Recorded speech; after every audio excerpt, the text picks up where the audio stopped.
Brian Hayes. Welcome again, Minister Dijsselbloem. Firstly, can I put on record, I know it's some months ago, the Dutch presidency, but I want to put on record my thanks to you and especially your own team for the work we did on IORPS. We went through Parliament last week, and I really want to say that there was a very good engagement with the Dutch presidency, and we appreciate that. You said earlier that you're a Catholic, so, and as I am myself, so you know the importance of taking vows of silence in politics. And there seems to be a vow of silence on the whole Brexit discussion right now. And I would be interested to get your views. You know the importance of this issue to my own country, equally to your own country, but I say this as one of the 27, not necessarily as an Irish MEP. You know the importance of having fragmented markets. We live in a very interconnected world in terms of financial markets. The whole capital market framework in the UK is so significant and important to the EU. And I think there is a concern, dealing with one of the points you raised earlier with my colleague, Mr. Niedermayer, about external shocks and how we build that into our understanding of how those markets work. Because what we need right now is deeper, stronger markets rather than fragmented markets. And I think there is a concern on Brexit on that particular issue. So, I mean, have you any thoughts right now as the President of the Eurogroup on this whole issue? Recently, the Deputy German Finance Minister said a very interesting thing to a British audience. He said that in order for the EU, the 27, to have a relationship with Britain into the future, it requires the British at least accepting all existing financial services legislation and regulations in place, and an implicit recognition into the future that if we are to have a relation with them, be it passporting, equivalence, whatever, there has to be a recognition on their part that they have to accept the rules of the 27. I'd be interested to get your views on that, plus the court.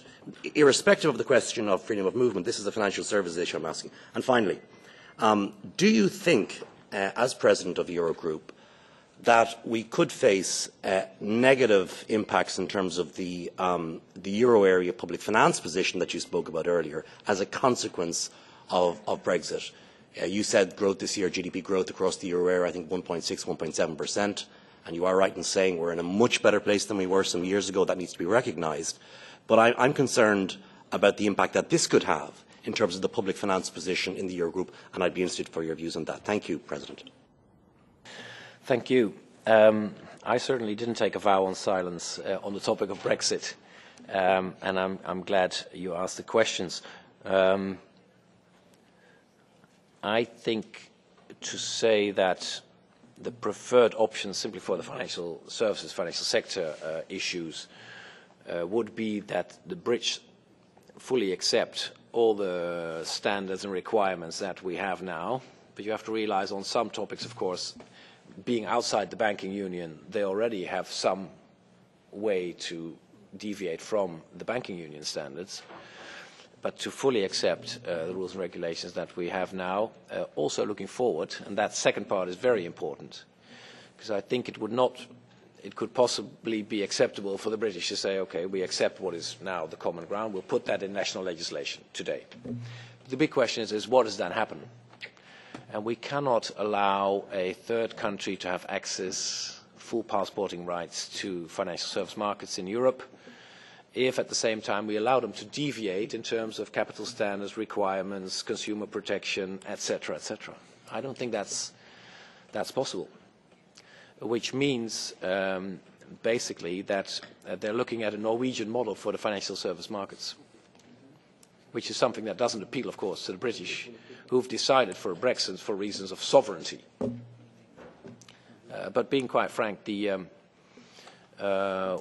can't allow the financial service centre for Europe and the Eurozone to be outside Europe and the Eurozone and to go its own way in terms of rules and regulations, requirements, etc. It simply we can't allow that to happen.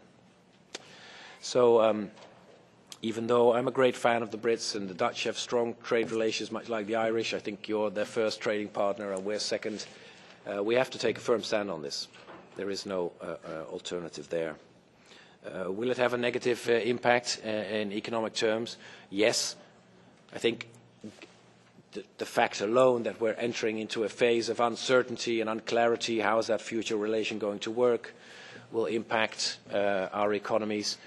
Predominantly, of course, the British economy, because investors are simply hedging their risks. They need to take decisions this year, next year, the coming years. They don't know where they will be.